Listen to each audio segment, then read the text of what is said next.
السلام علیکم ورحمۃ اللہ وبرکاتہ۔ نحمدہ ونصلی علی رسولہ الکریم، اما بعد۔ ساری تعریفیں اور بڑائیاں اللہ رب العالمین کے لیے ہے، جس نے بے شمار انعام و اکرام سے نوازا، اور درود و سلام ہو اللہ کے تمام نبیوں پر، خاص کر ہمارے آخری نبی حضرت محمد رسول اللہ صلی اللہ علیہ وسلم پر، کہ جس نے ہمیں دنیا اور آخرت دونوں میں کامیاب ہونے کا سلیقہ سکھلایا، راستہ دکھلایا۔ محترم بھائیو، اللہ کے رسول صلی اللہ علیہ وسلم نے فرمایا کہ بنی الاسلام علی خمس، شہادت ان لا الہ الا اللہ وان محمد رسول اللہ واقامۃ الصلاۃ وایتاء الزکاۃ وصوم رمضان وحج البیت من استطاع الیہ سبیلا۔ یعنی اسلام کی بنیاد 5 چیزوں پر رکھی گئی ہے۔ سب سے پہلے اللہ تبارک و تعالیٰ کے وحدانیت کی گواہی دینا، اور محمد صلی اللہ علیہ وسلم اللہ کے آخری رسول ہیں اور ان کے بندے ہیں۔ دوسرا رکن جو اسلام کا ہے وہ نماز ہے، روزہ ہے، زکوٰۃ ہے اور حج ہے۔ جو مہینہ آ گیا ہے، حج کہتے ہیں کہ بیت اللہ کا قصد کرنا مخصوص صفت کے ساتھ مخصوص وقت میں۔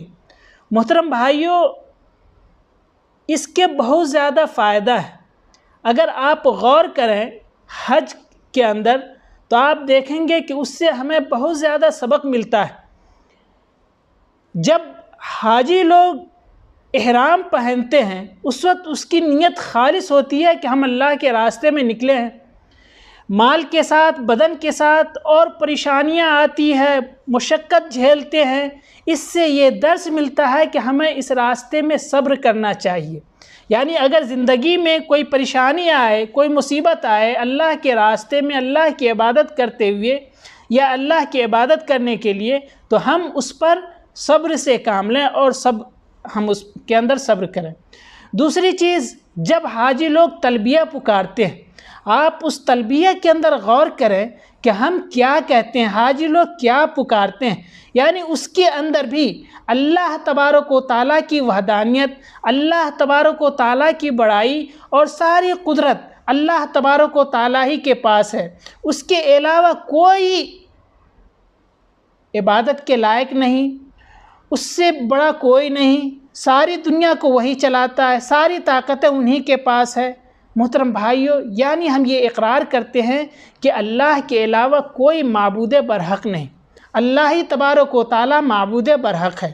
محترم بھائیو، اس کے علاوہ آپ دیکھیں کہ عرفہ کے اندر جب حاجی لوگ وقوف کرتے ہیں، جب وہاں ٹھہرتے ہیں، دیکھیں گے سب ایک ہی رنگ میں ہیں، سب وہاں پہ ایک ہی عمل کر رہے ہیں۔ یعنی اس کا مطلب یہ ہے کہ اسلام کے اندر کسی کو کسی کے اوپر فوقیت نہیں ہے، چاہے وہ کالے ہوں یا گورے ہوں، طاقتور ہو یا کمزور ہو، اسلام کے اندر سب برابر ہیں۔ صرف اور صرف تقویٰ کی وجہ سے ایک دوسرے کے اوپر فوقیت ہے، ورنہ نہ رنگ کی وجہ سے، نہ نسل کی وجہ سے، نہ ملک کی وجہ سے، یعنی کسی بھی وجہ سے کسی کو کسی کے اوپر فوقیت نہیں ہے۔ محترم بھائیو، آئیے ہم دیکھتے ہیں کہ یہ حج کے کیا شرطیں ہیں۔ سب سے پہلی شرط اسلام، یعنی مسلمان ہونا۔ غیر مسلموں پر حج یہ فرض نہیں ہے، صرف مسلمان پر فرض ہے۔ دوسرا، عاقل ہونا، عقل کا ہونا، یعنی اگر کسی کے پاس عقل نہیں ہے، مجنون ہے یا بچہ ہے، تو اس کے اوپر حج فرض نہیں ہے۔ اللہ کے رسول صلی اللہ علیہ وسلم نے فرمایا کہ رفع القلم عن ثلاث، یعنی 3 ایسے لوگ ہیں جن کے اوپر سے قلم اٹھا لی گئی ہے، یعنی وہ اگر کچھ کرے تو اس کے اوپر کچھ نہیں ہوتا۔ اس میں سے پاگل بھی ہے جس کے پاس عقل نہیں ہوتا، بچہ ہے جس کے پاس عقل نہیں ہوتا، ایسے ہی بالغ ہو، یعنی جو بالغ ہے اس کے اوپر حج فرض ہے۔ اگر بچہ ہے تو اس کا حج وہ فرض نہیں ہے بلکہ تطوعاً ہوگا۔ ایسے ہی آزاد، یعنی حریت، اگر کوئی غلام ہے تو اس کے اوپر حج فرض نہیں ہے۔ ایسے ہی استطاعت، یعنی طاقت کا ہونا، بدنی طاقت کا بھی ہونا، مالی طاقت کا بھی ہونا، اگر دونوں طاقت ہے تب اس کے اوپر حج فرض ہے، اور اگر نہیں ہے تو حج فرض نہیں ہے۔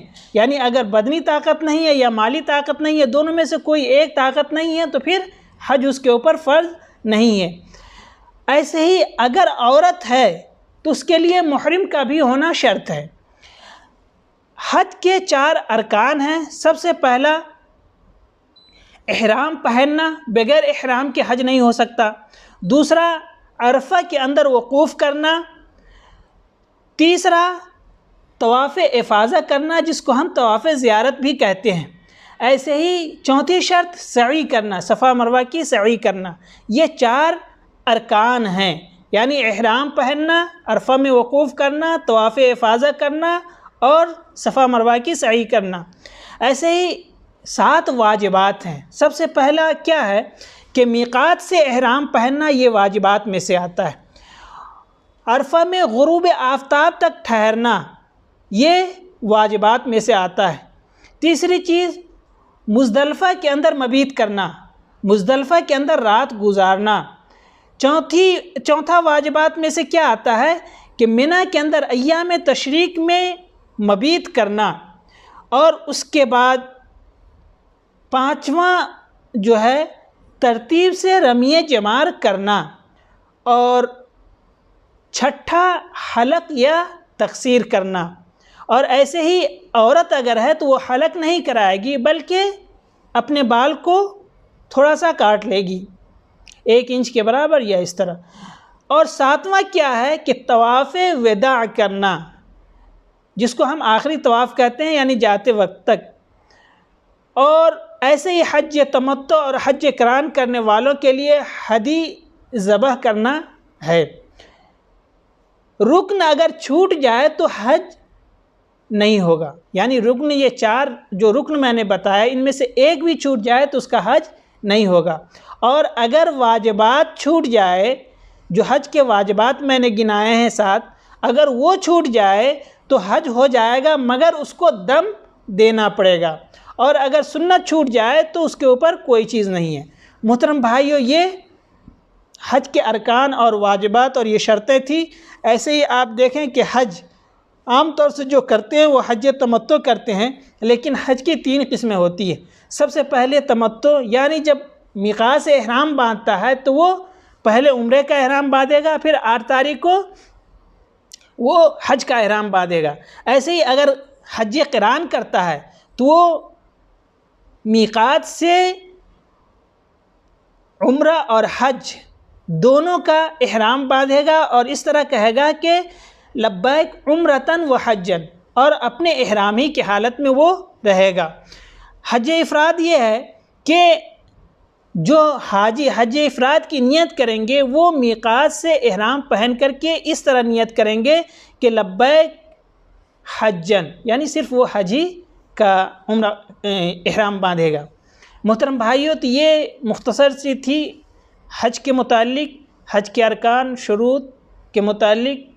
انشاءاللہ اللہ تبارک و تعالیٰ سے دعا ہے کہ اللہ تبارک و تعالیٰ ہم تمام مسلمانوں کو حج کرنے کی استطاعت عطا فرمائے۔ آمین۔ وآخر الدعوانا ان الحمد للہ رب العالمین۔